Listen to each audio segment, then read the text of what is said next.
Hello and welcome to the Savage Movie Night podcast. Today we are continuing to talk all about the 2003 classic Freaky Friday. I think we're now completely understanding the resentment towards those damn kids and their metabolisms host, Adam. Joining me, as always, is my using her encyclopedic knowledge of indie rock to impress her love interest co-host, Kristen. Hi, Kristen. Hey, Adam. How's it going? Good. And of course, the show wouldn't be complete without our most patient and understanding man in the world who ignores and overlooks his fiancée and her teenage daughter acting like absolute maniacs on the eve of their wedding, co-host Rob. Hi, Rob. Adam, Kristen, how you guys doing? Good. Glad to have you guys back here to talk more about Freaky Friday. But Freaky Friday is a remake. And so I wanted to ask you, what are some of your favorite movies that are that have been remade, are remakes, or have been remade multiple times? So I feel like for me, it doesn't matter what they do with Final Destination. I'm probably going to tune in for it. Like, they just came out the new one and it was pretty good. And like, if there's a new one coming out, I'm probably going to tune in just because I really like the concept of that one. So it's like, it's been remade and I will continue to tune in. And honestly, same with Halloween. Like, there's a lot of people that aren't a fan of the newer trilogy. Well, there are people that are and aren't, but I am pretty much always down for something new from Michael Myers as well. But yeah, when I think about those kind of things that are remade multiple times, it seems like horror is the most that I can think of. Yeah, I'd say zombie movies, that whole genre. Yeah, that's good. Well, and like Kristen, Nosferatu has been remade, famously several times. Just this past year, back in 2024. But before that, by our old friend Werner Herzog and Klaus Kinski. And it's there are also like some remakes where it's like I prefer the remakes to the originals, and this is a hot take. I'm sorry to any OG Evil Dead fans, but I think that the 2013 remake and the newer one are better, in my opinion. I just prefer them. I think because like the first few are so like campy, comedic, and like that's not always my vibe when it comes to horror. It can be, but I really liked that I think it's 2013. It's somewhere in the 2010s. That one like leans into the like serious intensity and really delivers on the bloody scariness of it. And I think that's why I prefer that one, just because it's scarier. But yeah, one of the few times where I prefer the remake to the original. Well, like there are a couple where I definitely prefer the remake to the original, and sometimes it's because people don't even always realize it's a remake. Like the Maltese Falcon, the Humphrey Bogart movie. That is actually the third time that movie had been made in like a 10-year span. That like the book originally came out in like 1930, and then the first movie got made in 1931. But then, and it did pretty well, but it was like pre-Hays Code coming in, where they put a lot of restrictions on what could be in the film. And so that original version could no longer be screened. So then they remade it in 1935 or 36, and then with like Betty Davis, and then the Bogart version came out in 41, which is the one we all know today. But it's, and then there's like His Gal Friday, which is a great Cary Grant comedy about reporters.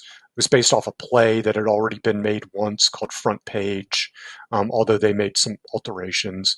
And then you get things where it's like Magnificent Seven is great, but it's technically a remake of a movie that's possibly even better, like the Seven Samurai. Fistful of Dollars is technically a remake of Yojimbo. Or like Kristen, to your point, The Blob from 1988 is great and probably a good bit better than the original Blob.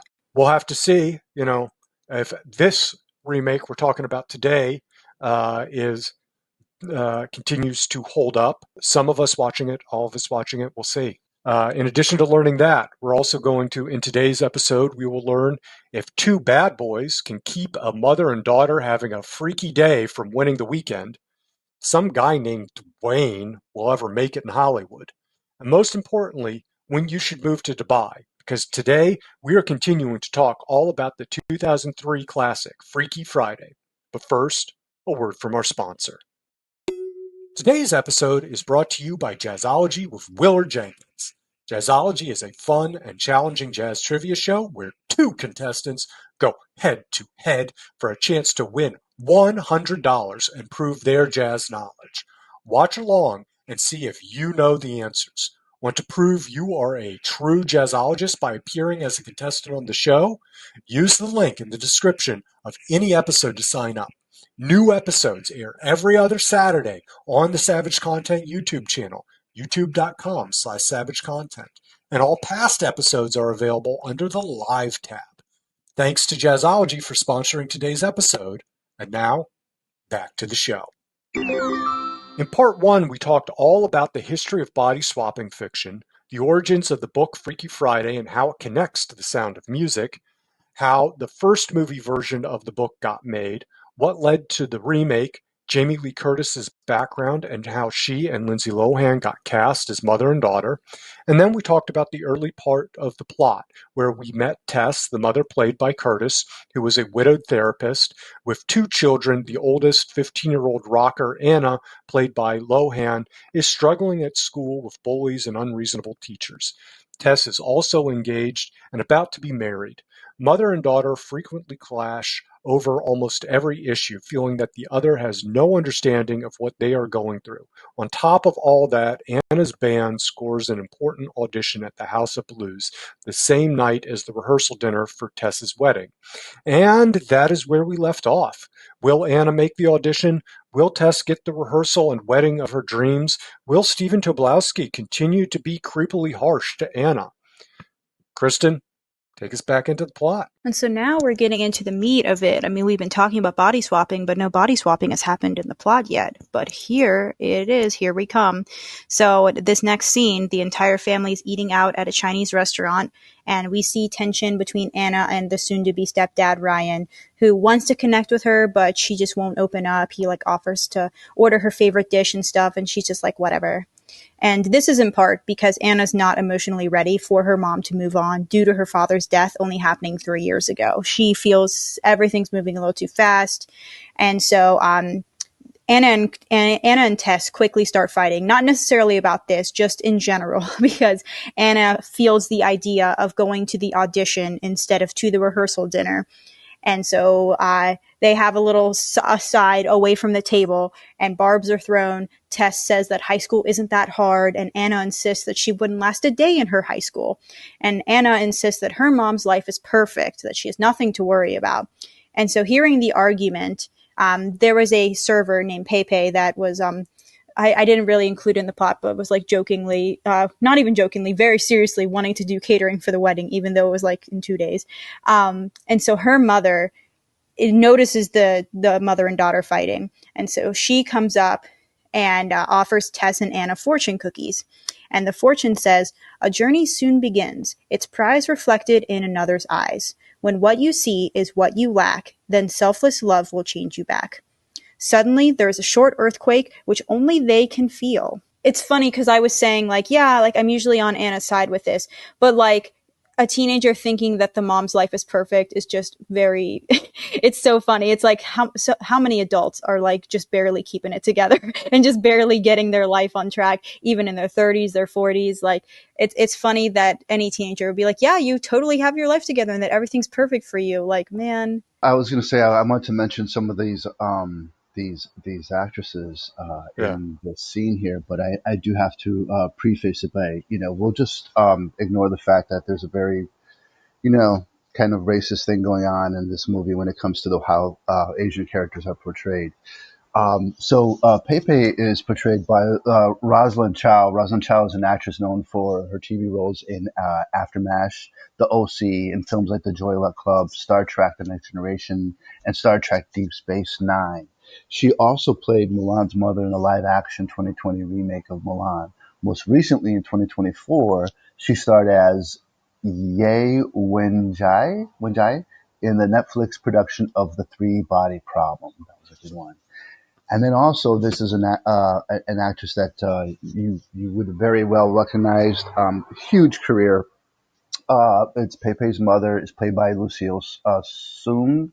I think that's how you say her name. She's best known for her role as Jenny Huang in the TV series Fresh Off the Boat. Her background is interesting, a little complex, but I think that she escaped political problems with communist China and left China via Hong Kong. Was discovered where her acting abilities and all that was discovered, and she kind of went on to move into entertainment and has had a very long career. She's also appeared in the Joy Club, and I think she has so many accolades that it would like take forever. But it's another well recognized actress that you would know. Yeah, I mean, obviously the Chinese representation is not great.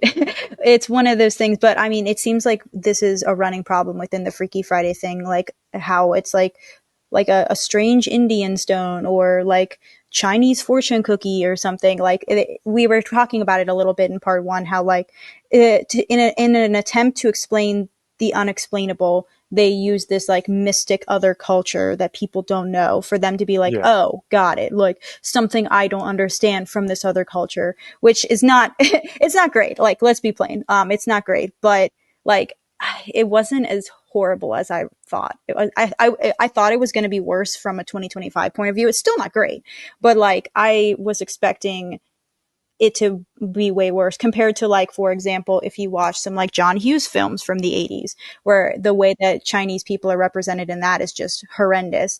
This is a little more tame, maybe because it's a kid's film, not really sure, but it's definitely still not great. The ominous Chinese music is what made me be like, oh, it's not that, yeah.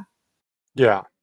No, it definitely makes you cringe a bit, and especially like because like the stone from India, that dates back to vice versa, one of the you know novels from the late 19th century that popularized body swapping, but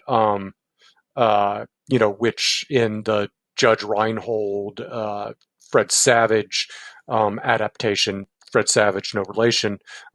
He like it's actually like this strange like skull thing instead of a stone, but like the original Freaky Friday book we kind of talked about like didn't have that source, but then as they were making the movie adaptations, that's where they kept for various reasons needing to give you know the mother in the child's body more of a plot needs and motivations, and so it then went from the mother trying to teach the daughter lessons to neither of them had agency in the initial swap, and they're both learning something in the journey, and then necessitating, over explaining, and reaching back to uncomfortable tropes to do so. Yeah. And I mean, like we could go on and on about this part, but One thing you mentioned earlier, though, was about uh, them being unreasonable.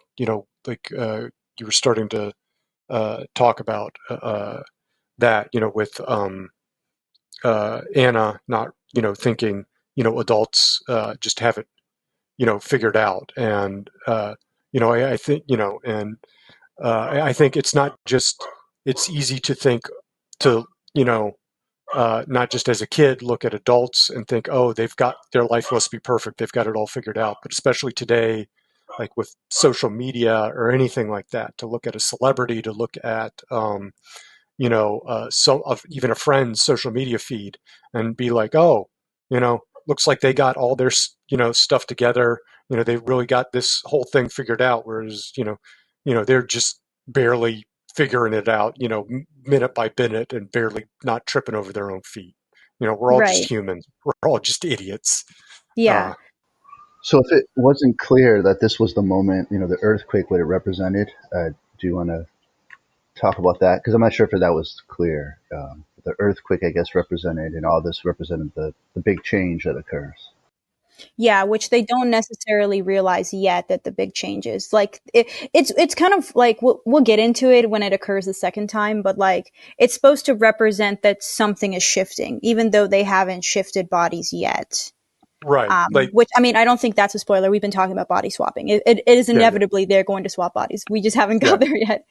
yeah. Well, like the first earthquake indicates that something is going to happen soon. Like Right. the magic has been incanted. The second earthquake, at the climax, more immediately results in a change. Um, you know, For uh, plot convenient purposes, really, but we can get into that yeah, later. yeah, yeah. But one other little thing, Oh, yeah, go ahead. just like leading up to their fight, it really cracked me up.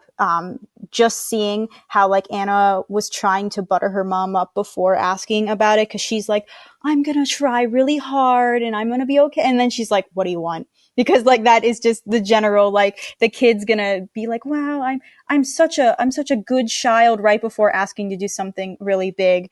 And then of course the because I said so ending the argument is also just another universal parent child thing that they capture that, like the dynamic between kids. And also it's always referenced that in media. The because I said so is used so often in media with parents to be like it's the end all be all phrase. Yeah. Well, and, like we were talking last time about seeing things, you know, whether you see things more from Tess's point of view or Anna's point of view. And, most likely it's going to end up being a mix because, part of the idea is they're going to go on a journey to see, you know, the points where they were being unreasonable in the situation, and come closer together, because of that journey. More in the boat, even as an adult, like I understand how important a rehearsal dinner is and everything.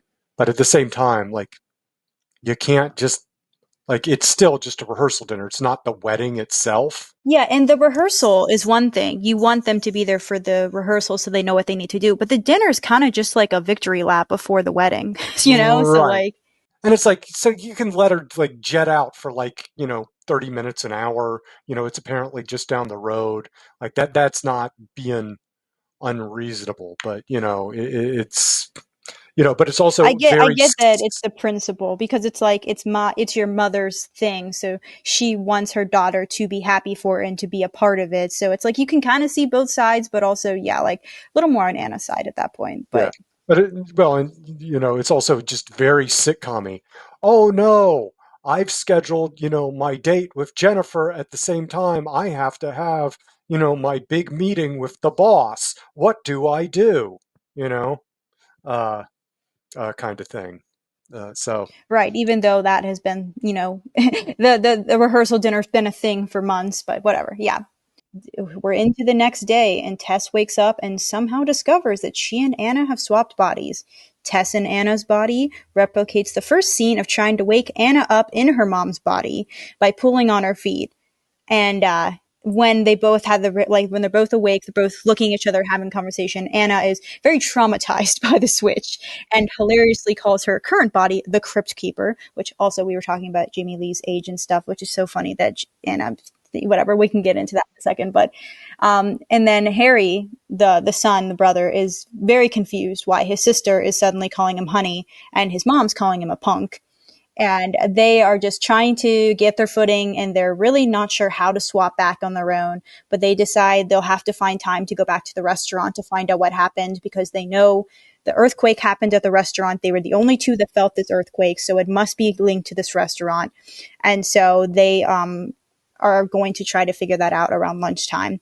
But at first, they're thinking, oh, we will stay home, but both of them have very important things they need to do that day. Anna has an important test, like an honors qualifying exam, and then Tess has to go to work. She's got lots of appointments, and so the two are forced to go into each other's roles, and they have plans to meet at lunchtime.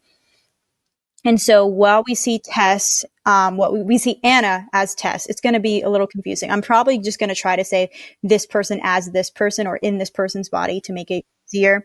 So Anna in Tess's body decides she wants to give her mom a makeover, and the song What I Like About You is playing while she's using her mom's credit card to buy new clothes, get her a new haircut, get her an ear piercing. And then when she finally does roll up to work, she is forced to feign her way through most of Tess's appointments. There's also a case involving a mother's concerns over her daughter, and she reads her diary to like figure out what's going on. And Anna projects her own advice to the mother, even though her mother, Tess, told her to not reply and give any advice, to only ask, how do you feel about that? But this particular patient, she couldn't hold it in. She had to tell her exactly how she was feeling because it was a teenage problem and all of that. That was a fun part of that. Yeah, well, I mean, she did have a good point about like She did. invasion of privacy. Yeah. But that was also a fun little cameo from an actress that is going to be very recognizable to a lot of people. That's although this is like one of the later things in her career, so not quite as recognizable. Most of what she's known for is like 80s and into the 90s. That it's Mary Ellen Trainor. That she was like the mom in Goonies. She was the mom in the Monster Squad. She was the therapist in Lethal Weapon. She was also in a couple of Robert Zemeckis movies and Die Hard. She was actually married to Robert Zemeckis for a while, and sadly she passed away in 2015. But like a big staple of 80s and 90s films. Yeah, I'm sure like the ethics of somebody acting as you and doing therapy appointments is not great, but it's like it's all about like the fun element of it. Like if you pick apart everything, there's obviously problematic moments of multiple things in this, but it's like for the gimmick of Yeah. it. But I liked her interaction with Evan, who, because like Anna is refusing to answer the phone, he's like, yes, I knew that you weren't going to be as available as you said, but you lied to me. You're a liar. And my mom and I, like, we always quote that one. They're like, you lied to me. And this, the way he says it is so dramatic, but it's so funny watching her struggle her way through. But like also the way that some of the like people who come in for therapy are represented is not great. Also hasn't aged that well, especially because it's kind of just like, yeah, just a bunch of crazy people going to therapy, which is obviously not correct. And there are plenty of people who need therapy. Actually, more people need therapy, to be perfectly honest. More people should talk to somebody, even if they don't feel like they are, quote, crazy. Nobody is crazy, but that, but yeah, I really liked, it's like, it's a good comedic thing, even though like it hasn't aged the best. It's a fun family PG. It's a very safe movie, so you have to go with it. I think for me, it's clearly I'm not the target audience, but other than that, like I know what it is. Like, yeah, no, it's predictable, but it's fun, Yeah. and yeah. It's hitting the beats you would expect it to hit. So one Yeah. funny Easter egg in this little sequence is the delivery driver, the delivery guy shows up while Anna as Tess is at the office and makes her sign for a package. Did you notice the name of the delivery driver? It's printed prominently. I think she even mentions it, his name tag. It's Boris. Which is a callback to A Billion for Boris. And so, like, I didn't get into it, like, when talking about the original book, but there's this whole subplot about Anna's friend or Annabelle in the book's friend who is helping Annabelle in her mother's body find her, like, where the friend's name, she thinks the friend's name is Boris because he's apparently congested all the time when he's around her.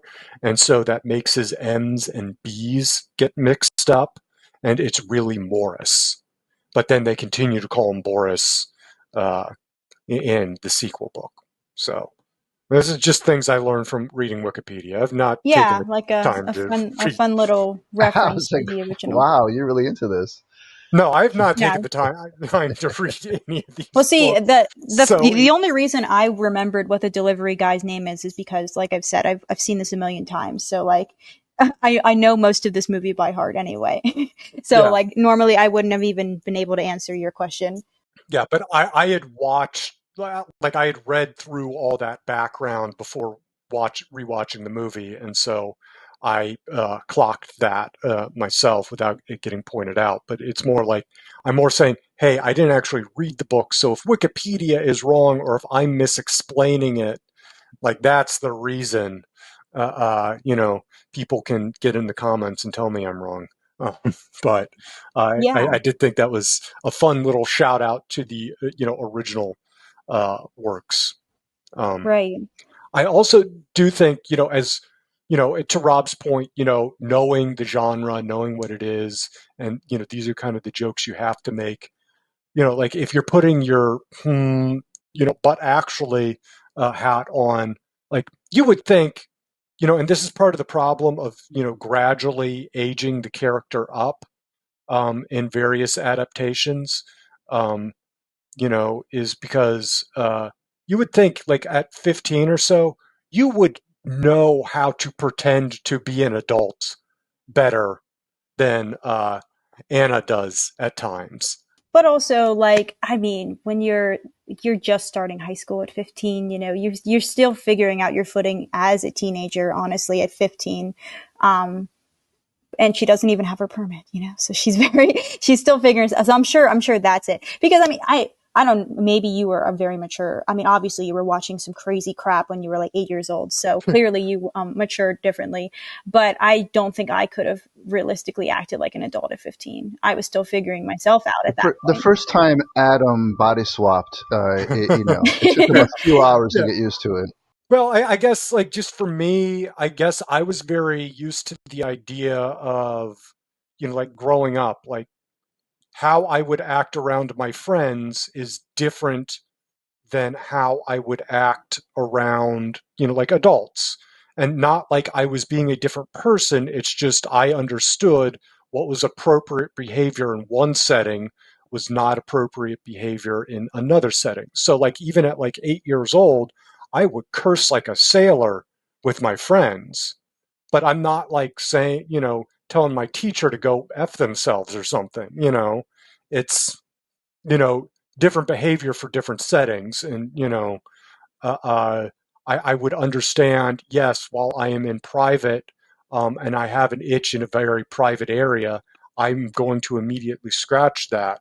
But if I am, that would not be appropriate, when I am, pretending to be my mother in a therapist setting. It's the same thing that, you have to think about, you know, what, context you're in.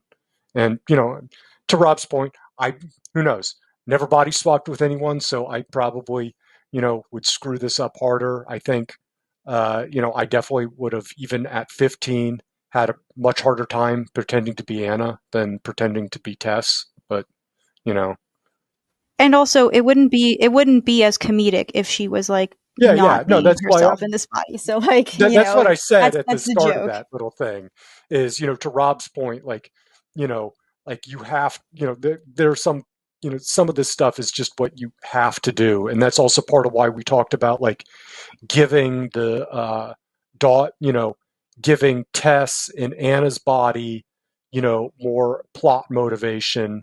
Um, and so that you can showcase both actresses pretending to be the other person, because that's the Yeah, fun of a and body swap movie is, you yeah, know, and then there's some I'm challenge also to the actors themselves because they are themselves pretending to be somebody else as the other character. So there is a little bit of like a right. challenge, not a, but it is a bit of a challenge because it's like you're playing Anna playing Tess. So it's like you Lindsey are playing Tess that's playing Anna. Like Yeah, yeah. No, there's it some gets chaos very to that. meta, and so Yeah. then it starts to get into like Tropic Thunder territory of I'm a dude pretending to be another dude who's playing a, kind of thing.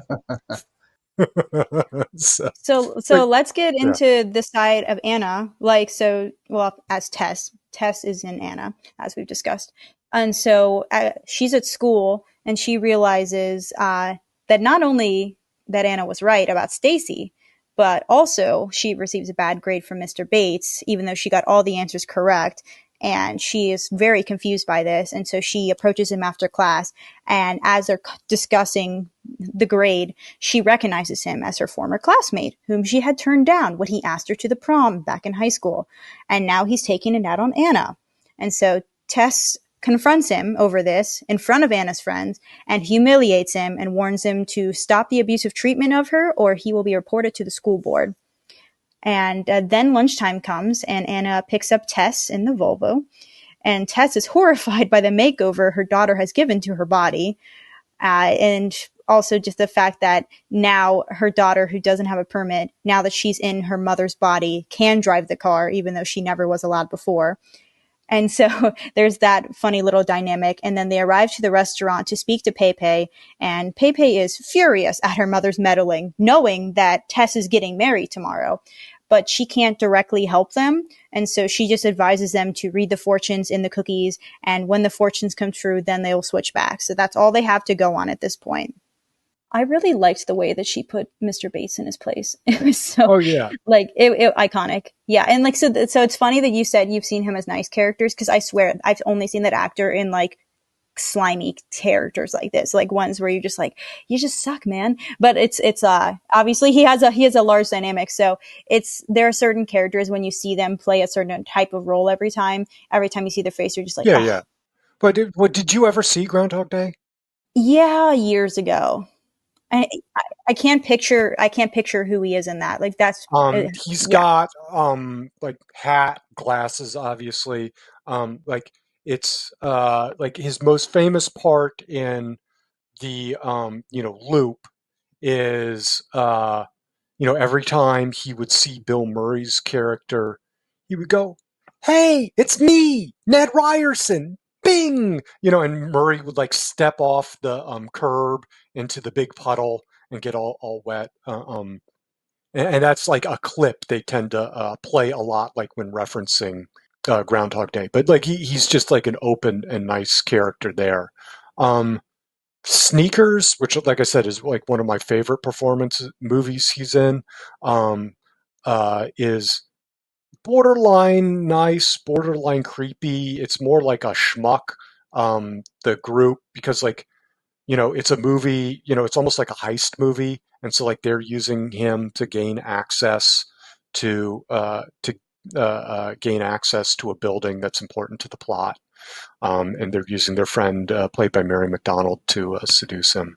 But yeah, no, he's great in this. It's also I was thinking of you, Kristen. I was thinking a very Severus Snape kind of character. Yeah, because it's just like you're holding a grudge over something that happened so long ago, and like it's pathetic, honestly. Like, come on. I'm glad she like, cause she literally was like, you have to get over it and move on, man. Like, come on. Like how, like, I mean, if the mom is indeed in her 40s, then that's like 30 years ago at this point, approximately, whatever. Like it's been a while. Yeah. No, I mean, like, because we talked about in part one, I'm nearly the same age Jamie Lee Curtis was when this got made. And so, Jesus, I graduated high school in 2002. So, it's been at least 23 years since I was in high school.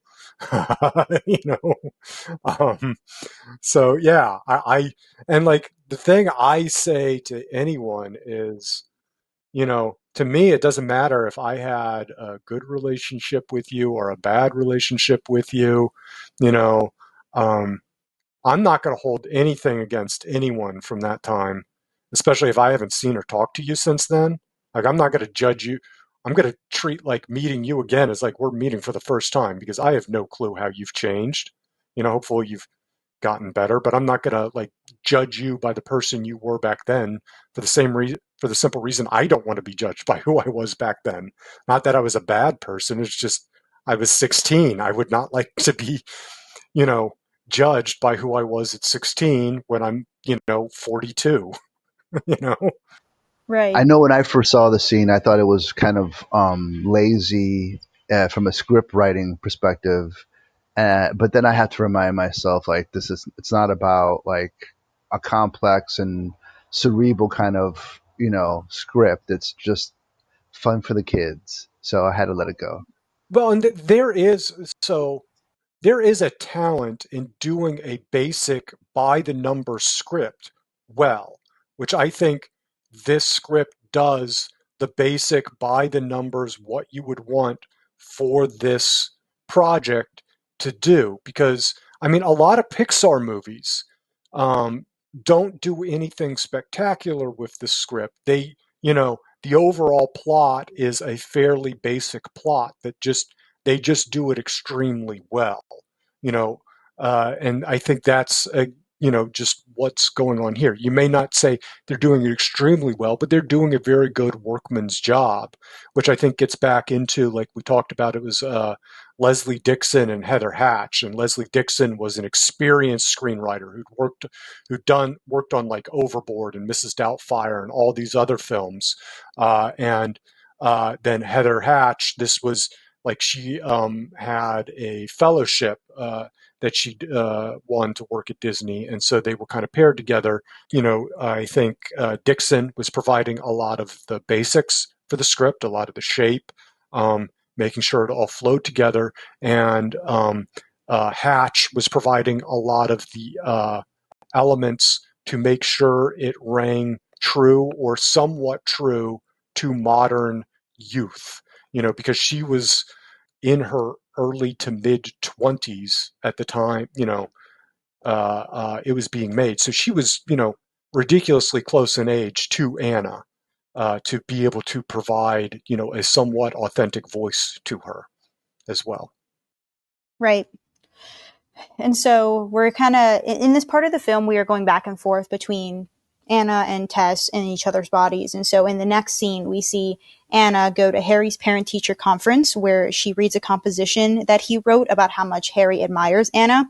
And then when Anna asks him about it as his mother, he admits that he provokes fights with Anna so that she'll pay attention to him. And so that's just like a little moment that we get to see, learn more about their dynamic. And then we see Tess take Anna's test. And she, before this, tries to get Stacy she tries to reconcile stuff with Stacy. And so they sit next to each other at the test. And this is where Stacy writes a note and places it on her desk for her to read, which makes it look like she's cheating, which lands Tess as Anna in detention. And luckily, Tess is able to finish the test later with Jake's help because she comes out of detention. They have a interaction. They talk for a bit. And while she's finishing up the test, she sees Stacy's test and decides, I'm going to get revenge and erase all of her answers and write, I'm stupid really big on the paper, which really disappoints Jake, who didn't think Anna was that kind of person. And so back with Anna in Tess's body, Ryan, her fiance, Tess's fiance, surprises her with an interview on a talk show to discuss her new psychology book. And Anna has never read her mom's book, so she doesn't even know what to talk about on this show. So she improvises and it turns the show into this like wild romp, like big thing of just hanging out with the crowd. And this really pisses off Tess in her daughter's body, who sees the interview on TV while she's finishing the test. Reading through what Tess does in Anna's body, it is kind of surprising. But then again, there are a lot of adults that do immature crap. But like, it is a very immature thing to do as an adult. Like, I'm kind of like surprised because it's one of those things where it's like, you as an adult would do that? Really? Yeah, well, it's vilely accurate. I resemble that remark of being I mean, immature. yeah, like, because it's like, obviously anybody can be immature at any age. But yeah, it is kind of surprising that she becomes so pissed at this teenager that she decides to do this to her. But I did like in the talk show element, I didn't like it. Like how Anna's like, oh yeah, adults are tired all the time because they are just not having fun. They're not doing what they want. And like this teen's blind view of the world before responsibility kicks in. And so that's another element where I was like, okay, yeah, I definitely do not like, I felt my age finally in that moment. I was like, girl, you don't even know what you're talking about. You haven't even lived anything yet. So that was crazy to me. Well, one, like that whole philosophy thing reminds me, there's an episode of The Simpsons where a self-help guru comes to Springfield and like adopts Bart's philosophy of do whatever you want, and like all of Springfield gets on board, and then it's just absolute chaos, in typical Simpsons fashion. And this kind of reminds me of that, like to embrace your inner child to an extreme. But I also, again, talking about like your view has shifted, as someone who, you know, much to their detriment, did not really start trying to, like develop healthy eating habits until into my mid 30s. Uh, uh, I definitely related to the, oh my God, you're eating French fries in my body. Stop that. you know? Well, that's what's crazy to me because like I don't know, I just hit 30 and like I still eat French fries. I still, everything you can eat things in moderation, like. But yeah, that whole bit was really funny. Yeah, well, because I wasn't good at moderation. Like I got Right. really overweight, like when I was still a teenager, from not doing moderation, and then my weight would just yo-yo for years and years, and because I would be even though I knew, like, okay, like if I do this, this, and this, it would probably be better for me, but for various reasons, whether it was being too macho, guys don't do that, to just various other willful reasons. It took me a very long time to start like going, okay, no, you actually have to pay attention to how many calories are in something, and like is that really going to take you where you want to go or not? And then suddenly you're in a much healthier spot, and you're like, oh, damn it, I actually do feel better doing this. Same thing like with working out, or like, like we've talked about, I just quit smoking, like a month and a half ago. And it's like, damn it, I really do feel better. I hate this. I hate growing up. you know? Instead, you could just level up and body swap. Yeah, True. You yeah. know. Okay, so let's get into a little bit more of Tess in Anna's body. This is another bit that when Rob mentioned he did not like this movie, I was like, I'm sure this is also another element that I could 100%, I get it, but also, it's just one of those things that when you grow up with it, you're kind of just like, whatever. But yeah, so, Tess as Anna sees Jake working at a coffee shop and bonds with him over similar music interests. So Anna is having a conversation with Jake, but she's in her mother's body. And so they're bonding over similar things. They're connecting. And then Jake begins to fall for Anna, but in Tess's body, when he notices all the characteristics he liked about Anna in this. And so he's like, oh, maybe I don't like Anna. Maybe I like her mom. And there's a part in the coffee shop where a cover of Baby One More Time by Bowling for Soup is playing. And they sing it, a little bit of it together. They talk about how they actually kind of like this cover. And then Anna remembers, oh crap, I'm in my mom's body. I can't be flirting with this teenager and I need to get home. I have things I need to do. And so she tells him, I need to leave. And Jake is like, well, let me give you a ride on my motorcycle. And Anna, in her mother's body, is like, well, I'm an adult now. So I have no reason to say no to this ride on the motorcycle. Not thinking about the fact that she is in her mom's body. She's just thinking, I'm an adult. I have this ability. And while she's getting a ride home on this motorcycle, her mother's fiance, Ryan, sees her mother's body, her mother riding this on the back of this Harley. And so obviously he's With a confused. blissful He's look upset. on her face. Yeah, she looks very happy. She's thrilled. And so of course Ryan's going to be like, what the hell? And so when he gets home, he's like, I just want to understand why you were on the back of a Harley. It doesn't make any sense to me the day before our wedding. And so, their solution is basically to explain it away by saying that Tess was vetting Jake for Anna. And from hanging out with him and riding on his motorcycle, she approves of them dating. Convoluted, but it's what works for Ryan, who's kind of just like, okay, sure.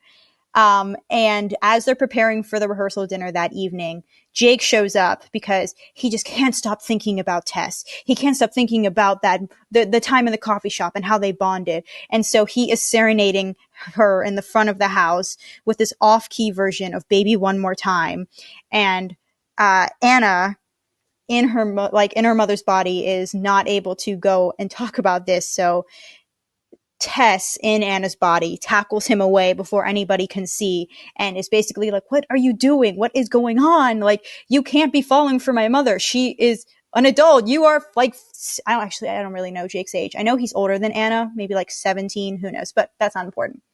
But yeah, just that a whole confusing dynamic. And then at the wedding rehearsal, Tess and Anna are trying to decode the fortune's meanings, but they can't really decipher what selfless love could mean. And despite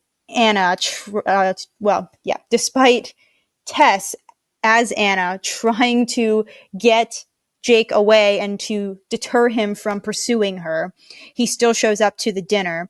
But before Tess can help Anna figure out what to do, she's pulled away by Anna's bandmates, who try to force Tess to go to the audition with them. But before they can actually do that, the bandmates are caught by security and brought to Ryan.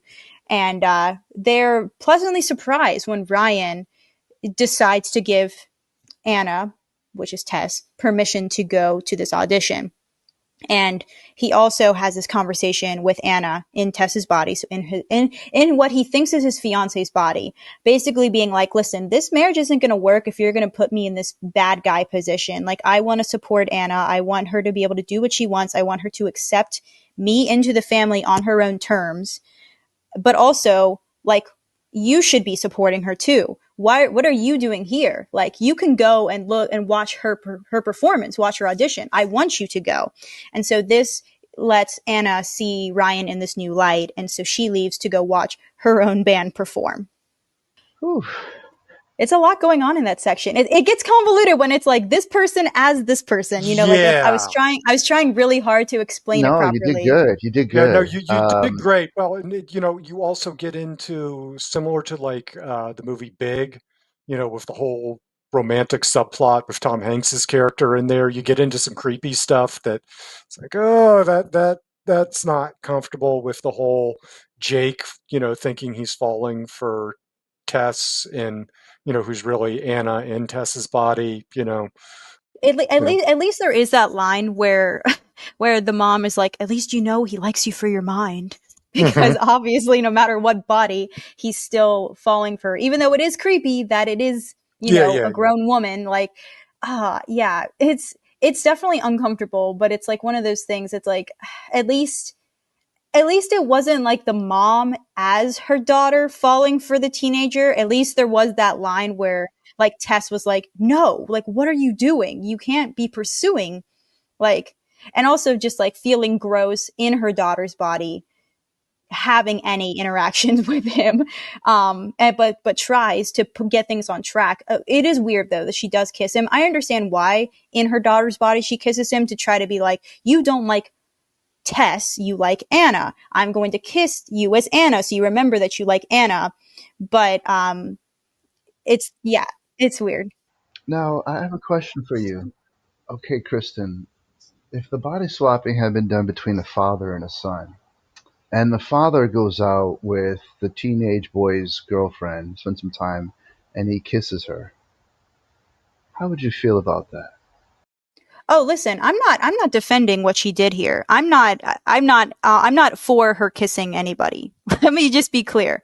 Like, whether it's a man or a woman, like, it's uncomfortable. Like, It was strange, right? there's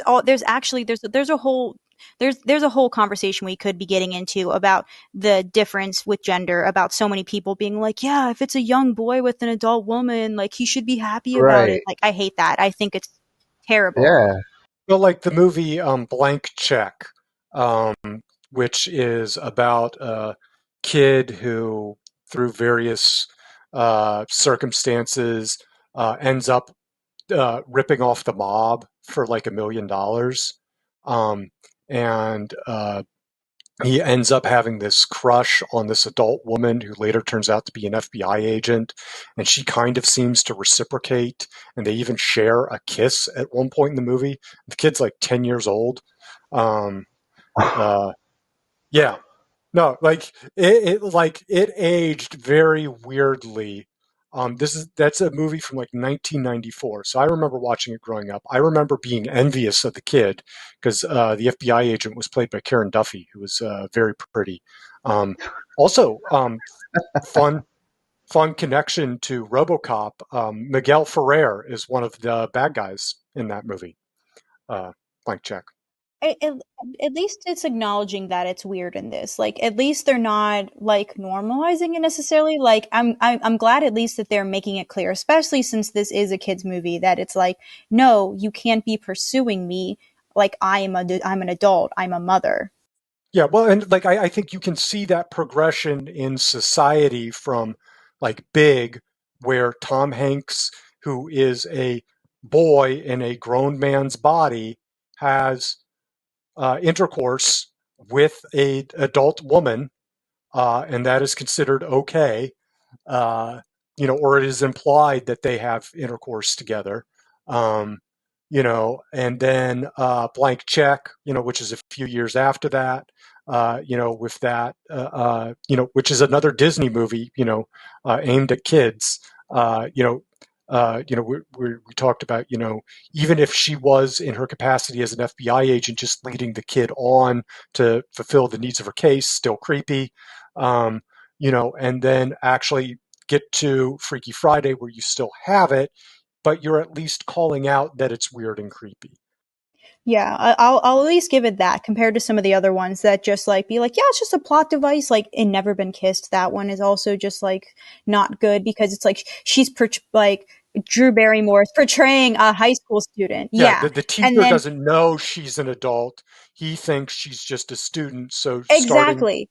And the fact that he gets mad at her when he finds out she is an adult, it's almost like he's upset that she's no longer a teenager. Ugh, right? always Yeah, freaked me out. Like I watched that for the first time a couple years ago, and it's like there's so many ones like that. It's like that were just totally normal in the 90s and 80s. And my mom would be like, "Oh yeah, I love that movie," and we watched it, and she'd be surprised that I'd be like, "Mom, what the hell? This is terrible." And she's like, "Oh, I never thought of it like that." And it's like, how can you not?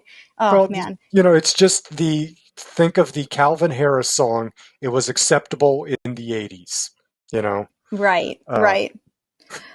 But but let's get into this last little well, bit of the I think real we have quick. two more sections. Let Go me ahead. fly you to my island. Oh, sorry.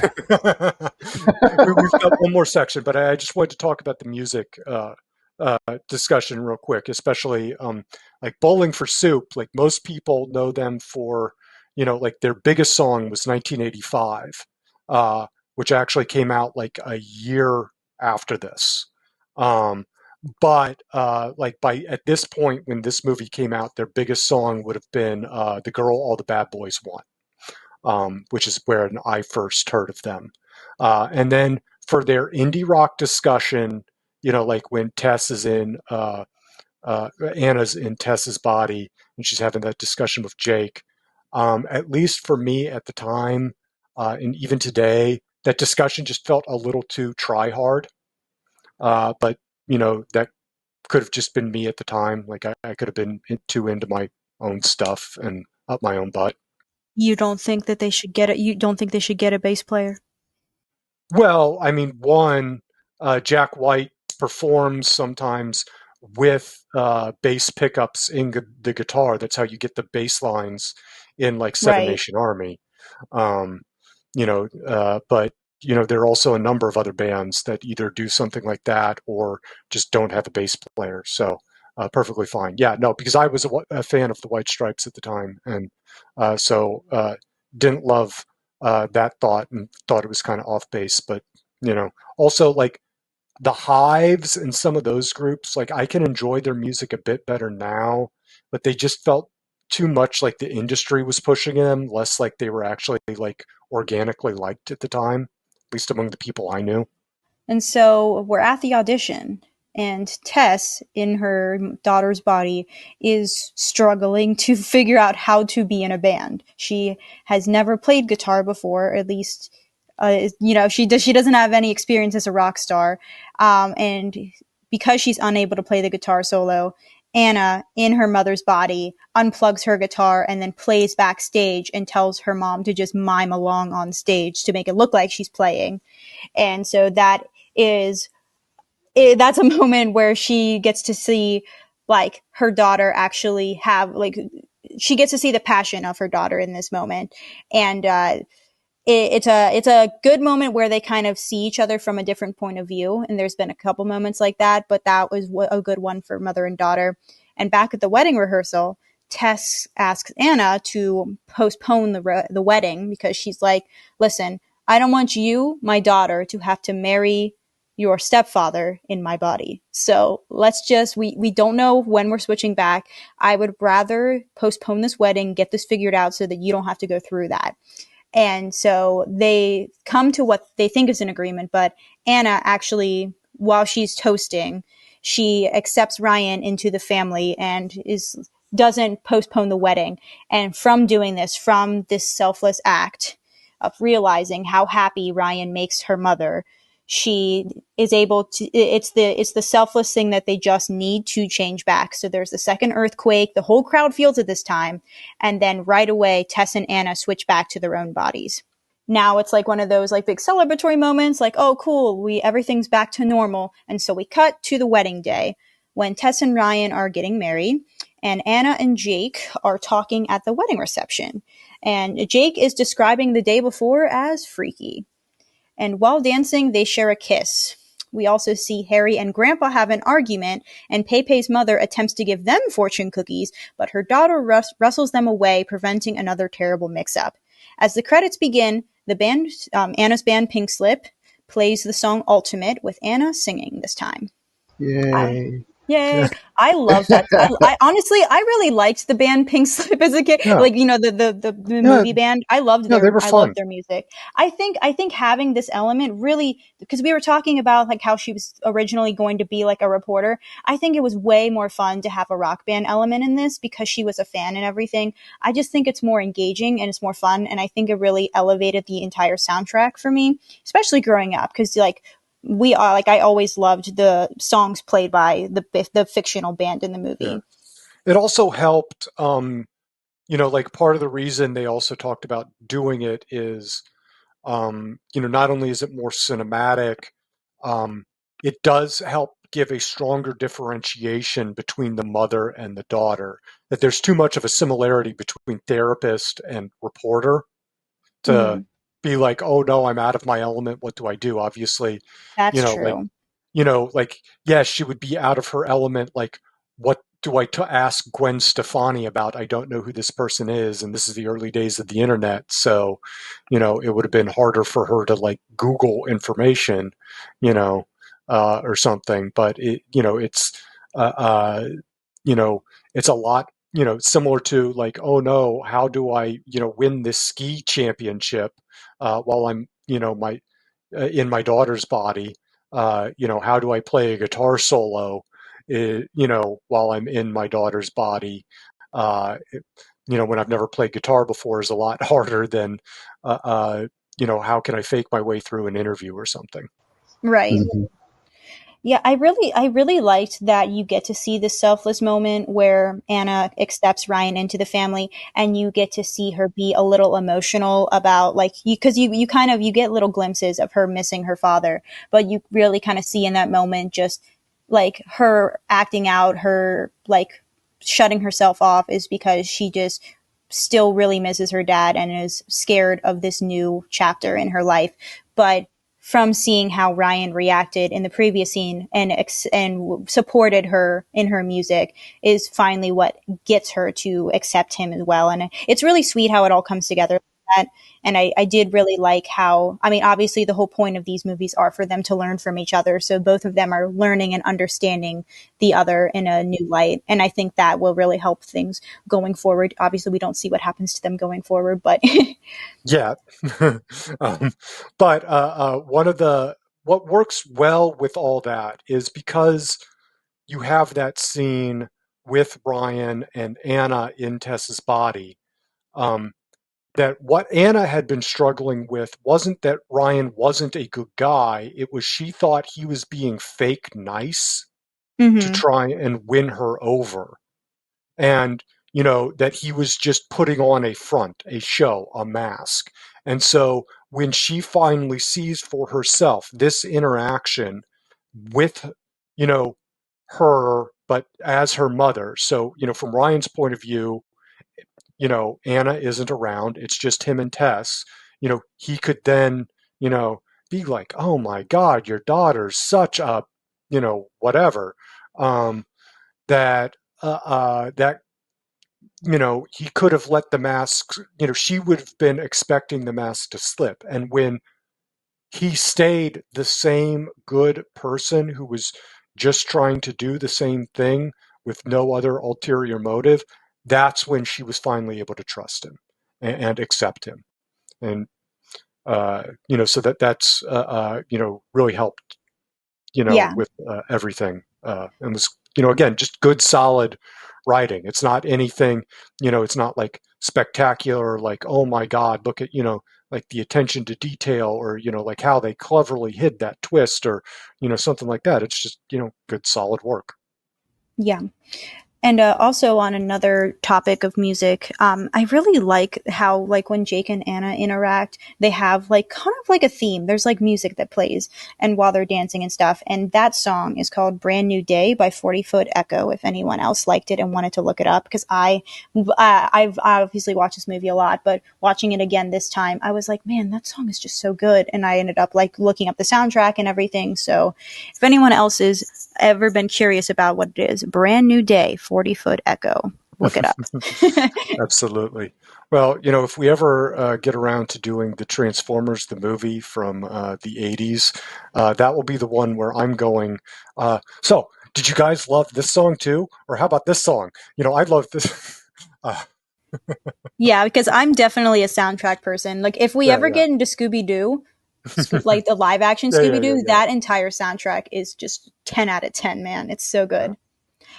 But yeah, so overall thoughts about this. I guess I'll go first. It's pretty Yeah, yeah, yeah, obvious. yeah. This was a childhood favorite for me. So it came out in an era when like rising stars like Amanda Bynes, obviously Lindsey Lohan took off after this, and I'm sure I'm a little partial to them because I grew up with them. But I don't know, goofy movies like this are just aren't being made in the same way. So it was just such a iconic era for me. Like it sucks how badly to know that it messed up one of its biggest stars. I'm sure we'll get into a little bit in the aftermath, but yeah, like Lindsay Lohan and Amanda Bynes at this time, they were just so iconic. They were really they were doing some really cool stuff at this time in the 2000s. So like, and they were in the magazines and everything. So it was just a very interesting era for me that I really, a very formative years for that. But I am happy to see that Lohan is making a comeback, and I love this movie. And I'm still able to quote many scenes from it. The music rules, and I am definitely going to check out the remake that's coming out. Well, I not even a don't remake. have It's a that many high sequel. hopes. Yeah, I don't have that many high hopes for it, but I'm going to go in and have fun anyway. I hope it's fun. It is nice that they're bringing back so many legacy characters. Yeah. But and just to be clear, you said you like goofy movies like that, like this, that's goofy with a lowercase g, not goofy with an uppercase G, as in a goofy movie. Um, uh, I do like a goofy movie, but I oh yeah. prefer the one where Max goes to college. A really goofy Well, movie. so let's. I was going. No, that's an extremely goofy movie. Yes, extremely goofy movie. I Yeah. like the one where Max goes to No, college and they I, go to I the poetry slam. I have a very personal relationship with the original. Um, He's friends uh, with Max Goof specifically. uh, He's got Max Goof in his contacts. That is the personal relationship. no, just What are you guys talking about? I have no idea what you guys are talking about. yeah. Rob doesn't know Powerline. Um, You don't know he's the. not going to see things eye to eye. Oh, But I'm gonna listen. I'm just. I kind of just want to keep torturing Rob with these like kid movies. I want to do extremely goofy movie All I next. know is that I'm still queasy. I saw this movie 3 days ago, and I still get moments of just I feel Yeah. like I gotta throw up. Yeah. Would you, so obviously you said that, but like closing thoughts. Tell us everything, because you've been making hints, but just like No, this general. movie is not for me. It was not made for me. So I don't think I really need to. I don't have to. I can understand it. I think Rob just feels like he's not the target audience, and you know, the things you enjoy just didn't hit for him the same way. And he's not trying to say they're bad. It's just, you know, just like not every song is, something you're going to enjoy. Uh, then sometimes you can recognize a movie isn't badly done. It's just not your thing. And, sometimes, that can make it a slog. And I think that was the case for Rob. And sorry. Yeah, yeah. No, I want her. I want you to enjoy your movie. I don't want to be the one to make Oh, you I feel mean, any type of way. it's And fine. Like I wasn't expecting, like I'm only asking because I want to make sure that we have like everybody's closing thoughts, because obviously I've Yeah, been yeah, hyping yeah. it up. Adam's been the hyping pro- it up. I well, want you to be able to have your say as well.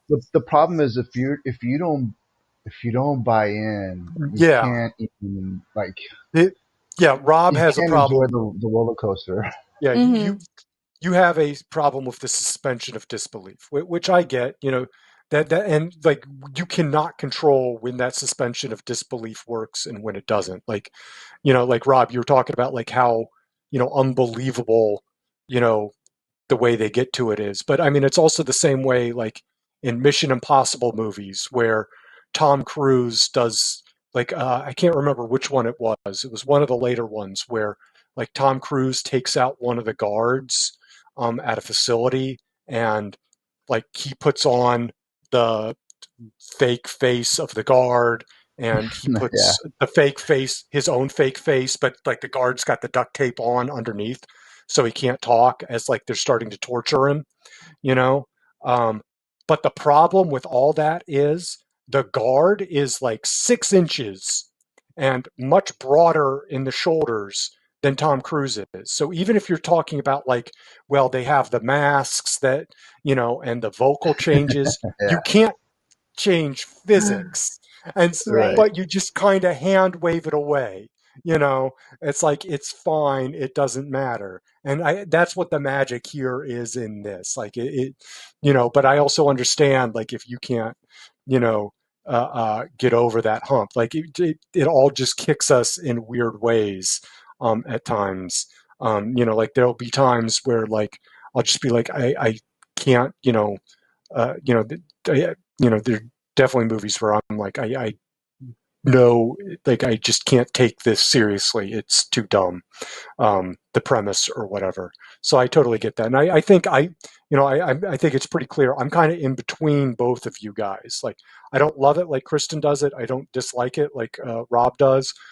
I have the same feeling I did, 20 plus years ago when I first watched it, which is, oh, this is a surprisingly solid little movie that I enjoyed a little bit more than I expected. It's not one I love. It's not one I'm going to go out and watch a ton, but hey, that was a nice little enjoyable thing, you know.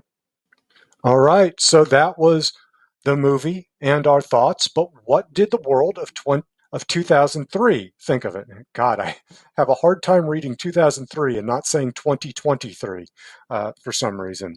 Um, well, when we're going to try something new here. I've given Rob and Kristen a little bit heads up to this game. We're going to see how it works. You may never actually hear this section because we may cut it out and just do it the normal way. But I'm going to name the other movies in the top 10 at the box office the week Freaky Friday came out and how many weeks they've been out. Then I'll ask you, meaning Rob and Kristen, but also you, the folks at home, to guess where Freaky Friday ended up on the charts. For bonus points, you can also give us a guess at the box office total. Remember, for the box office total, it's Price is Right rules do apply. Ready? Okay. So the oldest movie on the chart was Finding Nemo, which had been out for 11 weeks by this point. Next was Terminator 3 Rise of the Machines, out for 6 weeks, followed by Pirates of the Caribbean Curse of the Black Pearl at 5 weeks. Bad Boys 2 had been out for 4 weeks. Spy Kids 3D, Seabiscuit, and Lara Croft, Tomb Raider, The Cradle of Life, the final film directed by Jan de Bont, who we talked about in part 1 of last month's episode on RoboCop, had been out for 3 weeks. American Wedding, the third movie in the American Pie series, had been out for 2 weeks. And finally, SWAT also debuted the same week as Freaky Friday. So, what are your guesses? So we're guessing which one is number 1 at the box office? Or even just based on all those movies, and how long they'd been out. Where do you think Freaky Friday came in? Do you think it was number 1? Do you think it was number 10? Anywhere in between? Ooh. Well, see, there's a lot of bangers that coming out at this time, so it's hard to But determine. some of them had been out for a while, Yeah, but I don't know. Pirates was really, really big, so I could have seen it still being really big. I don't know about 5 weeks though. I'll say number 3. Number Yeah, 3? I think 3 is a good guess, or maybe 2. I'll put Freaky Friday at 2. Okay, well, you were both very close. Kristen got it exact. Nice. It was number 2. So in American Wedding was number 3. Pirates was number 4. Seabiscuit was 5. Spy Kids 3D was 6. Bad Boys 2 was 7. Tomb Raider, Lara Croft, The Cradle of Life, or Lara Croft, Tomb Raider, The Cradle of Life. Love how complicated that naming convention for that series was number 8. Finding Nemo was number 9. Terminator 3 was number 10. And SWAT was number 1. Now, any thoughts on how close it was between Freaky Friday and SWAT in terms of numbers? Keep in mind, 1987, RoboCop, summer movie, was able to win the box office with just $8 million. A little over $8 million. 17. Good guess. When it comes to box office numbers, I have no idea what to even guess. Because to me, the numbers vary based on what decade you're looking at. Yeah. No, I get it. But Rob, especially since you thought Freaky Friday was, your guess had been number 3 at the box office, $17 million was a good guess because that's what close to what American Wedding did at $15 million. So SWAT had a total of $37 million, which is nearly what American Wedding and Freaky Friday did combined. Freaky Friday had a little over $22 million, and American Wedding had a little over $15 million. Nice. Yeah. That was a really good time when it was at the box office. I mean, Pirates and Spy Kids and Tomb Raider, that's a crazy lineup. And Nemo, Finding Nemo too. Yeah, well, but also we talk about, today how much everything's a franchise or a remake or a reboot or a sequel. There are, there's two movies on the list of the top 10 that don't really fall into either category. That's Finding Nemo is the most original of the movies on there. And then there's Seabiscuit, which is a historical movie technically based off a book about a famous racehorse. And the Pirates movie, that's the first Pirates of the Caribbean. It is, but it's based off an amusement park ride. But if Seabiscuit's based on a book, then I would still say that. I would say that a movie based on a ride is more original than taking it from a book. But and also Freaky Friday is also from a book. But it's a remake at that point too. Yeah. And same thing like SWAT. It's not a remake. It is. It's the movie version of a TV show from the 70s. As much as we talk about today in 2025, the issues with the IP-driven box office, they've been around for a long time. And, that's also kind of what I was getting at with some of the discussion, at the start with, remakes and stuff. Like, as much as we talk about, like, oh my God, look at how many, like we had the Tobey Maguire Spider-Man, and then we had the Andrew Garfield Spider-Man, and then we had the Tom Holland Spider-Man, that they had three different adaptations of the same book in 10 years, you know. So pleased how well that worked out. So thank you guys.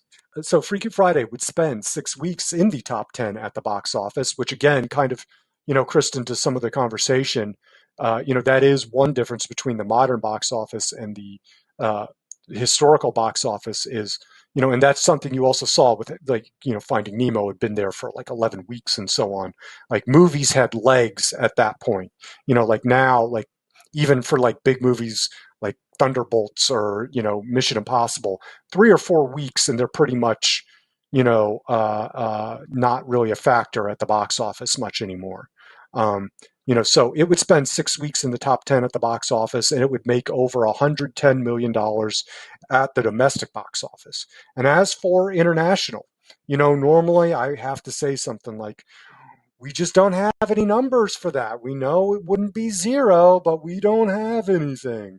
Or maybe I'll have a number and that's it. This time, I can give you so much info. Want to know not just what the weekend numbers for domestic were, but what it made daily? I got them. Want to know the weekly totals in Austria? I got you covered. Anyway, all that is to say, we have a lot of details on the box office for this one, and it made an additional more than $50 million internationally for a global total of over $160 million. It would be released on DVD and VHS on December 16th, 2003, and just in time for Christmas shopping. And in those few weeks before the end of the month, it made an additional $85 million. Critics really liked Wow. the film. Yeah. Uh, Lion King is the grossed the most on VHS with over like $500 million on VHS alone, which is just insane. Um, like all time, and like that's something that's not going to be beat because no one really makes VHS anymore except to be like cool and retro. Um, Critics really liked the film, with it getting an 88% on Rotten Tomatoes. The film received praise, especially for Curtis and Lohan's performances, from the likes of Roger Ebert, Entertainment Weekly, The New York Times, and Variety. It also received an A- from CinemaScore via audience polling. In the over 2 decades since, the film has become a beloved classic with an even bigger audience. It was adapted into a Broadway musical in 2016, and that musical got a film adaptation in 2018. A sequel with Curtis and Lohan and many other original cast members returning for Freakier Friday, which is scheduled for release on August 8th, 2025. This is about a month from this that is about a month from this podcast's release. So you, in the future, let us know if something happens to change it actually coming out. And if it does come out, let us know if it's any good. I hope it is good. We'll have to wait and see. Yeah, cautiously optimistic. It seemed, the trailer seemed interesting. It's, for me personally, unless I know someone else who really wants to see it, it's probably something I'd wait for streaming on. Kristen, you might have to be our go see it in the theater and let us know how it is. Yeah, so in this new setup, it's supposed to be like it's Lindsey Lohan's kid now is like switching. Like let me double check, but it's like they're basically making it like a four-way body swap, I'm Yeah, pretty yeah, yeah, yeah, sure. yeah, yeah. It's because Lindsay Lohan has a daughter, and she Lohan's character is getting married to a guy. I think it's played by Manny Cito. He has a daughter as well, and the two daughters, so Lohan's Switch with the Anna's adults. future stepdaughter, two kids don't get along, and so then they swap with Lohan and Curtis. Like the four of them swap in various ways to be determined. And like there's a And funny I'm line. excited. Yeah, there Sorry, go was a ahead. funny line about like in the trailer about like it's okay. You're in grandma's. This is grandma. You're in my body. Um, don't worry. This has happened before. You know. I'm excited about the number of people who were in this movie that are coming back for it in some Yeah. capacity. So I'm interested, but because so many of them are coming back, I just really hope it's not like some of the other ones, the legacy things where it's like they bring the legacy characters back and then they like barely do anything. Like I hope that it is a little bit better than some of those other ones. Looking at you, Jurassic World. So we'll Uh, see. We'll see if this one actually let's not talk about does those well. movies. Yeah. Speaking of But things we'll I'm see. ignoring this summer, more Jurassic Park, which I 10-year-old Who me called in for this? 19 Who wanted this movie? the Freakier Friday Seriously, or I the new don't Jurassic Park? The Which one do you Jurassic mean? Park. Yeah, see. I don't know who wanted it after the horrendous previous one, where they just brought the legacy characters back to do absolutely nothing. Like, clearly people liked it. Some people liked it for them I to make kind another of one. enjoyed the first Chris Pratt one. I Yeah, I caught like like that one. I caught just a little bit of the one after that, and I was like, "This is so dumb. I'm not watching the rest of it." And I didn't even catch the one after that. Um, like the preview, like the trailers for that, just looked like the dumbest thing. And I've heard mixed things about this one, more on the negative side, but I've also heard some surprisingly positive things. Um, I don't know. Like it's also very weird to me. Like if you told 10-year-old me in 1993, just after watching the first Jurassic Park, that by 2025 you'll be asking them to stop making Jurassic Park movies, I would have told you were insane. You know, like give me, more Jurassic Park movies until I die. Well, see, that's the thing is like I like the dinosaurs, so like I usually do end up grabbing it from the library eventually just to see what they've got going with this new era. But Yeah. yeah, I do like dinosaurs. Every kid loves dinosaurs, and sometimes, rightfully so, we don't grow out of that. So, Andrew Gunn, the producer who got the project rolling, would go on to produce films like Sky High, Bedtime Stories, and Cruella. If you remember from part one, Gunn had entered the pitch meeting that led to Freaky Friday saying he wanted to remake two Disney properties. One was Freaky Friday, the other was the Witch Mountain series. In 2009, Gunn got to make Race to Witch Mountain, starring Carlo Guccione, Tom Everett Scott, Syrian Hines, and some former wrestler trying to make it in Hollywood called Dwayne I'm a Rock Johnson, or something like that. Who knows? I probably never made it. Director Mark Waters would team with Lohan again the very next year, 2004, in a little-known film called Mean Girls. He also helmed Just Like Heaven, Ghosts of Girlfriends Past, Mr. Popper's Penguins, and the 2021 remake He's All That. He also directed Bad Santa 2, which saw him once again work with Andrew Gunn. In 2009, Mary Rogers, author of the original Freaky Friday book and its sequels, and co-author Heather Hatch, who co-wrote the screenplay of the 2003 remake, wrote a kind of sequel, kind of reboot, kind of ripoff called Freaky Monday, in which a student and teacher swap. Oh, wow, so inventive. Rogers died in 2014 at the age of 83 before she could think of more things to swap, like an airline pilot or a bomb defusal technician. So wacky. You know what? I mean, the teacher student thing, I feel like that is something they use in TV shows anyway. So like, Yeah. yeah, it's definitely like you can swap anybody. Like anybody could make a swap and understand. What would be crazy is if they swapped like the president with a child or something crazy, like a big high position with like a kid. That would be crazy. I mean, I guess they kind of did that with like well, not the president, but like look who's talking. There's that. I think that's isn't that the premise of that one where it's like No, the babies are no. There's like no, where Luke, it's like the baby is now an adult or something. that's Boss Baby, isn't it? No, I'm not thinking of Boss Baby. I'm thinking real life. No, yeah, Live because action. someone no live action. No, a real life baby went into an adult's Yeah, body. no, It Look was on Who's the news Talking last is week. the premise Are you of talking about the that current is administration? Oh, Well, at least the original Look Who's Talking, the premise of that is like while you're hearing the baby's inner monologue, at times it's as like like which I just found amusing as a kid and thought that's what it actually was. Like really as an adult, you're supposed to see that as Kirstie Alley's character's projection of what she thinks the child's inner monologue is.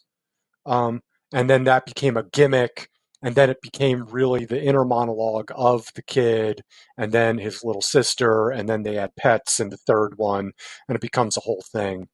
Right. But so Okay. I'm not positive which one you're talking about. I mean, like I there's know. Big, I'll have to figure out which one and I was then there's thinking of. Jack. You know, where Robin Williams has the rapidly aging disease. And that also has some awkward interactions with adult women. Looking at some of the movies that some of the people made after this, I just have to say that the 2021 remake of He's All That is horrendous. Do I not watch it. They made a Do he's not all that. recommend yeah, no, that's what He's All Mark That, not She's Waters. All That. Oh It's Yeah, my like yeah, yeah, god. it's got yeah. like It's like TikTok okay, stars in we'll it. take the awkwardness out by gender flipping it. That'll make it more palatable. Oh Um, my god. Yeah, I would not recommend that one. However, I do like Ghost and Girlfriend's Past, even though that one I feel like would not hold up in a modern lens. At the time, I liked it. But I mean, like here as a director, like you go, like, oh my God, he has this background where he was in film school with these big names, and then, so he has like the education background, and then, he made, Freaky Friday and Mean Girls, and they were such, like, even if like they're such cultural hits that like their box office doesn't even really match how big they were culturally. You would think like he would have like blank checks for the future, and you're like, no, you just see him steadily kind of go downhill. Like he gets all these middling movies, and then like after Mr. Popper's Penguins, it's things like, okay, you're doing Bad Santa 2 because your friend got you the gig, and then, finally he recovers a bit with the He's All That remake. But I mean, like, you know, uh, not able to really do a lot. But Yeah. anyway, still wondering if that Dwayne guy ever made it in Hollywood. We'll have to find out someday. Uh, You'll have to ask that other guy that you can't see. yeah, well, he's busy wrestling in Saudi Arabia right now, or was last weekend. Um, anyway, Uh, Jamie Lee Curtis would continue her legendary career, starring in films like You Again, Veronica Mars, Knives Out, Borderlands, and The Last Showgirl. She would also return to the Halloween franchise for a new, mostly well-received trilogy, continuing the story from the original Halloween 2. In 2022, she also appeared in a supporting role in a small independent film, and this time I'm not being sarcastic about using that phrasing, called Everything Everywhere All at Once. The film would go on to be a massive hit, not just at the box office, but with critics as well, steamrolling through award season, including earning Curtis her first ever Academy Award nomination and win. Lindsay Lohan would follow Freaky Friday's success with Mean Girls, as mentioned earlier, and that was also a massive hit, fully catapulting Lohan into the brightest of spotlights, as she did her best to navigate all the typical pitfalls the spotlight entails, including family issues, in full public view. Her off-screen drama began to overshadow her on-screen efforts. By 2014, she found her career stalled and seemed like she might be headed to becoming another tragic child star warning story. However, as her screen work dried up for the time, she would do some work, mostly TV and mostly reality, until 2022. She moved to Dubai, which seemed to have great results for her for bringing a peace to her personal life that she had not known before. While there, she met a financier from Kuwait, whom she married in 2022, and the two welcomed their first child in 2023. In 2022, Lohan also started to really re-enter Hollywood, signing a deal with Netflix to make a series of small Hallmark-style rom-coms, which have been well received. Yeah, I love both Lindsay Lohan and Jamie Lee Curtis. I think they're both just really really good actresses, and I've loved a lot of the stuff that they've done. The Hallmark types movies, they definitely are like I kind of seems like she's doing it for a check, but you know what? They are fun, but they are cheese upon cheese. Like they're Yeah, not they're I would say they're not good, but they're fun. You know, yeah. there's like one where she is like in, I think it's Scotland or Ireland, and like the setting itself is worth the watch just to be able to see this wedding happen over there. But yeah. I think it's called like Luck of the Irish or something like that. Oh, God, I watched it last year. I'll have to look it up. But yeah, like it's something like that.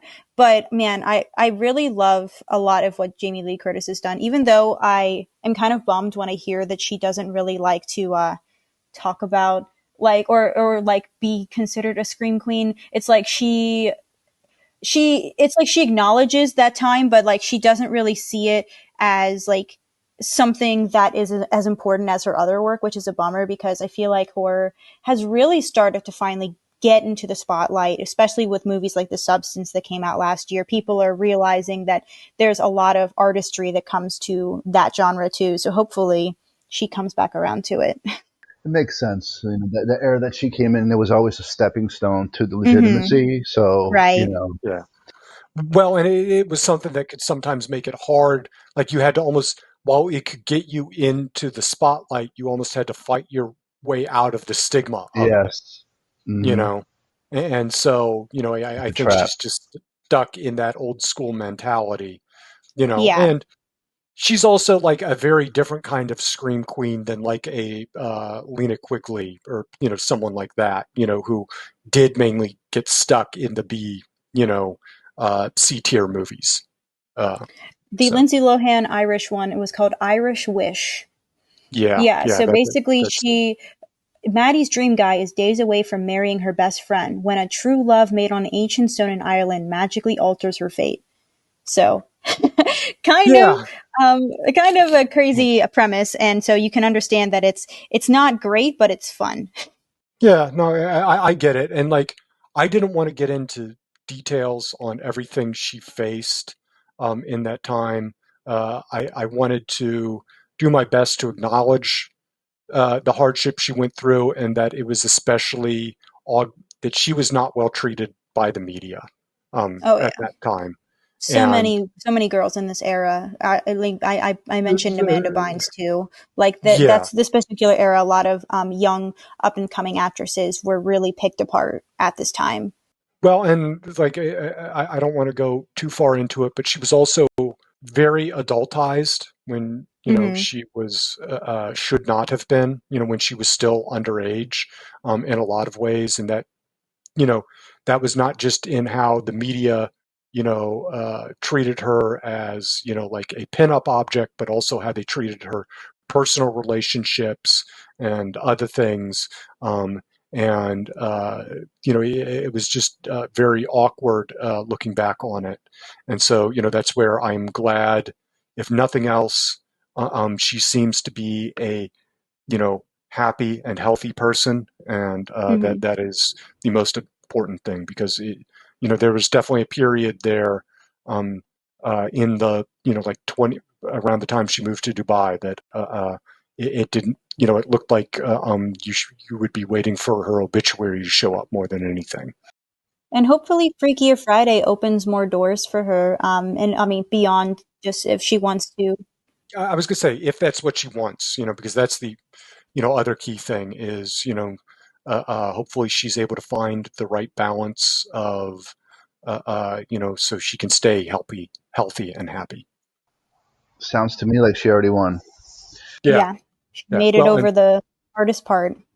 one thing I did consider like watching ahead of this was she did work with our friend Paul Schrader from our Light of Day episode number two, our episode two. um, that they did an infamous movie. It was like one of Lohan's last movies before leaving Hollywood, called The Canyon, um, where the writer on the script was Bret Easton Ellis, who'd written like the book American Psycho and Less Than Zero, and stuff like that. And the male lead was the male porn star by the name of James Dean, not the famously dead actor by the name of James Dean. There's a whole long like Hollywood Reporter or Variety article or like Vanity Fair article detailing like how chaotic the set was, and I thought about watching that. I was like, I just don't feel like putting myself through that right now. Anyway, and that was what 2003 and the present thought of the film. And you've already heard what we think, but we want to know what you think. Tell us all the things we got right, all the things we got totally wrong, and everything in between. You can do that in the comments if the platform you listen to us allows comments. If not, you can do that on social media. We are at Savage Movie Night on Instagram and Facebook. Follow us there to stay up to date on the latest with the show and drop in the comments to share your thoughts. Now that we have played the big audition, made the rehearsal dinner, and seen through the other person's eyes, we can look at what's next. Next, we must move from Texas to New York City.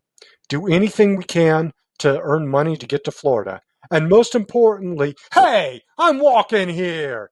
Because next month we are talking all about Midnight Cowboy, the 1969 nice classic starring Jon Voight and Dustin Hoffman. Midnight Cowboy is available to stream on Amazon Prime, Canopy, and the Roku channel. It is available for rental or purchase on Amazon, Apple, and Fandango at home. You can also find it on good old-fashioned DVD, Blu-ray, VHS, Betamax, or Laserdisc if you're more into classic physical media.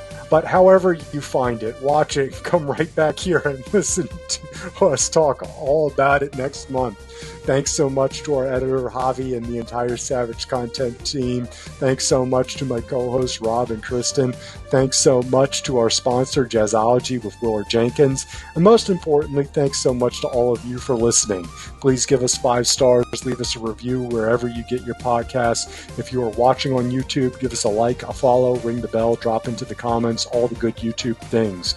I've been your host, Adam, and we'll see you next time on the Savage Movie Night Podcast.